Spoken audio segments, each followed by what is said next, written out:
ರಾಜ್ಯದಲ್ಲಿ ಕಾವೇರಿ ಆರತಿ ಮಾಡೋದ್ರಿಂದ ಜನರಿಗೆ ಆಗೋದು ಲಾಭ ಆದ್ರೂ ಏನು? ಕೃಷಿಕರ ಕರುಳಿಗೆ ಕಾರ ಹರಿಯಲು ಸಿದ್ಧವಾಗಿದ್ದಾರೆ ಅಂತಂದ್ರೆ ತಪ್ಪಾಗ್ತದೆ. ಮಂಡ್ಯ ಜಿಲ್ಲಾ ರೈತ ಹಿತರಕ್ಷಣಾ ಸಮಿತಿ ಪ್ರತಿಭಟನಾ ಸಭೆ ನಡೆಸಲು ನಿರ್ಧರಿಸಿದೆ.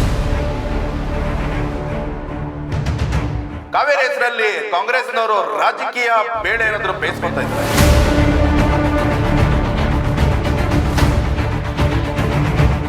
ಅವರು ಕಾವೇರಿಗೆ ಆರತಿ ಮಾಡಲಿ, ನಾವು ಅವರಿಗೆ ಮಂಗಳಾರತಿ ಮಾಡೋಣ. KRS ಅಲ್ಲಿ ಇವರು ಮಾಡಕ್ಕೆ ಅಂದ್ರೆ ಕಾಪಿ ಮಾಡ್ಕೊಂಡು ಮಾಡಕ್ ಕೊಟ್ರು ಅಂತ ಒಂದು ಕಾರ್ಯಕ್ರಮ. ಇದರ ಅವಶ್ಯಕತೆ ನಿಜವಾಗ್ಲೂ ಇತ್ತ, ಅಥವಾ ಇದರಿಂದ ಇವರ ರಾಜಕೀಯ ಬೇಳೆ ಬೇಯಿಸ್ಕೊಳ್ಳೋದಕ್ಕೆ ಹೊರಟಿರೋದ? ಇದೇ ಹಣದಲ್ಲಿ ಉಪನಾಲೆಗಳನ್ನು ದುರಸ್ತಿಗೊಳಿಸಿ ಕೆರೆ ಕಟ್ಟೆಗಳ ಹೂಳು ತೆಗೆಸಿ ನೀರು ಹರಿಸಿದರೆ ರೈತರ ಬದುಕು ಬಂಗಾರವಾಗುತ್ತಿದ್ದಲ್ವೇ? ನಿಜವಾಗ್ಲೂ ಇದರಿಂದ ಪ್ಲಸ್ ಆಗತ್ತಾ?